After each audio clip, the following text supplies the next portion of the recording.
And I just want to say that you don't play.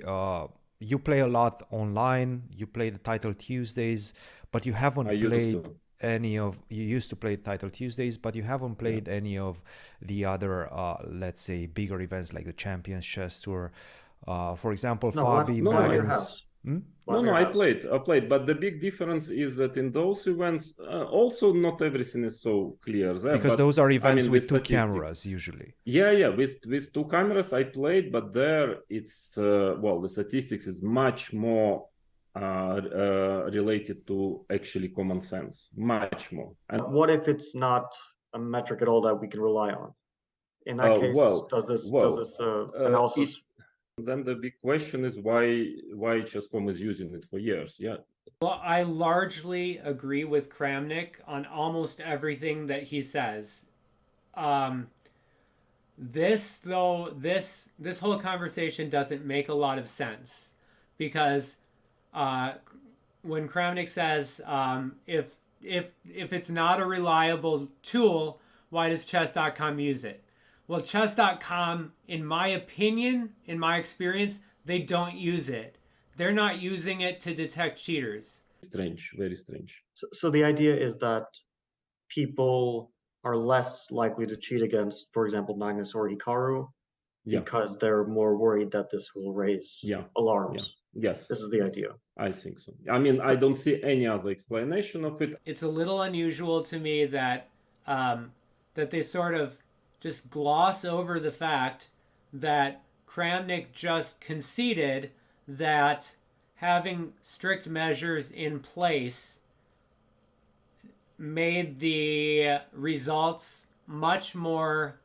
I think the word he used was reliable. Either later in the interview or maybe before this, Kramnik mentions that he spoke to chess.com and he said, I learned that no player should be playing with headphones because that's such an easy way to cheat. And chess.com told Kramnik that they knew this, and yet nothing has changed. So now we've just established that there are cheating measures for titled players, for the events with titled players. There are cheating measures that will stop cheating. Um, if all players were required to have one camera set up in their room from the side, showing a profile view of them, and it had audio, so you would be able to hear everything that was happening in the room.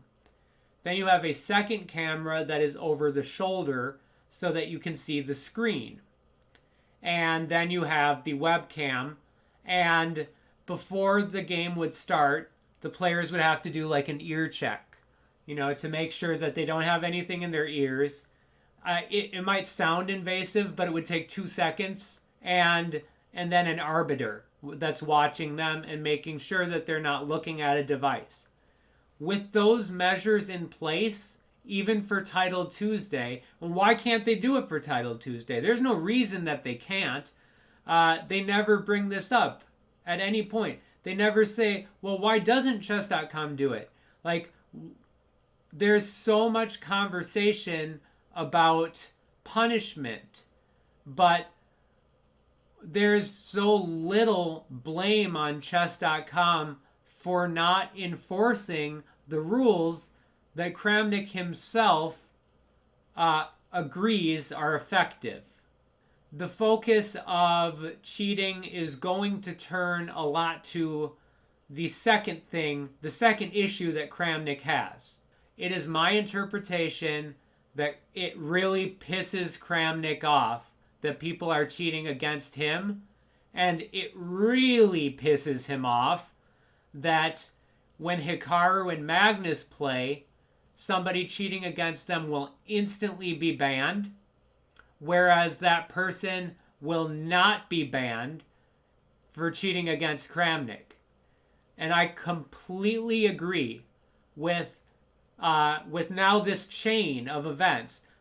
Like headphones, they won't ban them. Oh, Hikaru wears headphones. That's a coincidence. And no, I don't think anybody thinks Hikaru is cheating, even though I thought it was very suspicious that he said that he was listening to Macklemore. If the anti-cheating measures, even if they're the best in the world, are clearly not good enough. And it reminds me of something that I said, which is, I think, in a video that I still have up, which is, if chess.com has the best cheating detection in the world, then it has the stupidest people in the world who are in charge of it. The only disagreement that I seem to have with Kramnik is that he's making the assumption that chess.com is not capable of detecting cheaters with their system. But if he's saying that he sees someone and it's obvious that they're cheating and he alerts chess.com that they're cheating, they don't do anything, then he plays a title Tuesday, he beats Hikaru, he's immediately banned. What this says to me is that chess.com's anti-cheating detection is adequate, but they are not utilizing it properly. Chess.com was a $2 billion company. It was valued at $2 billion. Where's that money coming from? That money is coming from promotion streams. It's coming from their big name streamers, Magnus, Hikaru. It's coming from their Title Tuesday events that a ton of people are tuning into. They're getting a ton of advertising from that. And there are a ton of people who are paying membership fees. My opinion is that chess.com will continue to not really care about people who are repeatedly cheating in a way that is discreet and is very hard to prove. Chess.com does not want to be in a situation where they have to ban those people because, as Fabi points out, it may not be reliable. It may cause a lot of commotion. They may get a lot of backlash. To actually get rid of cheating in general, to just have like much stronger measures, like 3-6 months, that's not enough. I mean, they're just going to come back and do it again if the incentive is high enough. That is a second question, but yeah, that is a second thing which I'm not happy with. That these players keep on playing very soon after, yeah, and nobody knows. Do recognize the fact that you cheated, they give you a second chance. At least that used to be. I don't know if anything changed in the last few months. If you admit that you did it, then okay, we will let you out, no problem. We will not tell anyone, but just don't do it again, yeah. But if you admit, I mean, this is nonsense. I mean, he still stole this $10,000. I mean, it's ridiculous. How can it work, the system like this? No, I'm sorry. Now, one of the things that the biggest thing that I disagree with Kramnik on is the idea that that we need to have a more punitive system, and I will relay my experience. And I'm not a titled player, but I think that this is very relevant, and I will explain why.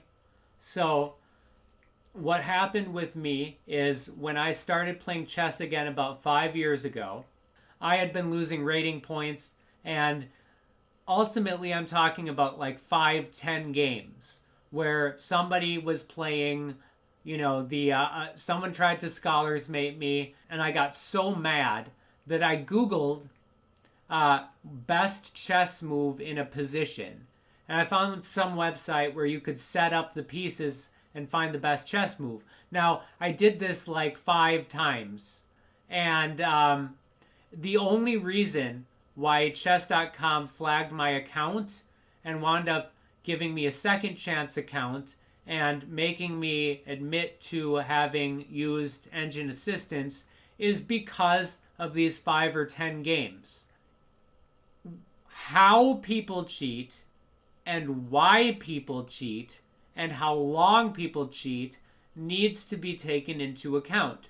But for chess.com, I believe that what they want is they want to have people on these second chance accounts so that their ass is covered in the future if there's any suspicion. their case is strengthened greatly if the player admitted to cheating in the past. So if all players who have cheated are treated the same, it's not fair. The punishment should fit the crime. The idea of restorative justice is a victim-centered healing process. And it sounds super corny, and I understand that. But if somebody cheated in Title Tuesday and won $1,000, they're correct. That sounds like a crime to me. And so what chess.com should do is they should have the person who cheated, if they admitted to cheating, they should apologize for it. They should have a chance to explain themselves. They shouldn't necessarily just be lumped in with everybody else. We remember the case of Maxime Delugi. And it was people immediately were just like laughing at Delugi, saying, oh, he cheated. He obviously cheated. This is ridiculous. But as Delugi started to tell his story, it actually sounded kind of plausible. Now, I don't know what happened in that circumstance, but it illustrates the fact that not all cheating is the same. It is possible that somebody would wind up in a situation. It's not only possible, but I know for a fact that you can wind up in a situation where chess.com is saying you have to admit to cheating, you have to plead innocent or guilty, you do not have the right to an attorney, you do not have the right to defend yourself. It's innocent or guilty. Decide right now. Second chance account or banned forever. Decide right now. If you have a bunch of titled players who know that somebody was banned and has a second chance account, it's very likely that they're going to be ostracized from the community, that people will suspect them when they're playing them. It's going to create so much negativity. And the idea that is not... that the person who cheated is going unpunished because they have a second chance account. Well, if the entire community doesn't trust them, if nobody wants to have anything to do with them, then they have suffered a lot from that. And so I imagine a system where the player has to pay the money back. Everybody knows that they paid the prize money back that they won in that Title Tuesday. Or if there's some question about whether or not they should be giving the money back, then chess.com should be paying the second place finisher. They should be willing to take that money out of their pocket and giving it to the second place finisher. Because when we have a system where people who feel victimized by cheaters feel that they have been restored in some way, shape, or form, that's going to be a huge improvement. They could have an open forum where people talk about cheating, and people who have cheated discuss how they think that they've been treated unfairly, or how they feel really, really bad, and they want to make it up to people they cheated against. None of these things have been tried. And I think that banning people forever, or for 6 months or for a year, that's something that you shouldn't be trying before everything I just mentioned.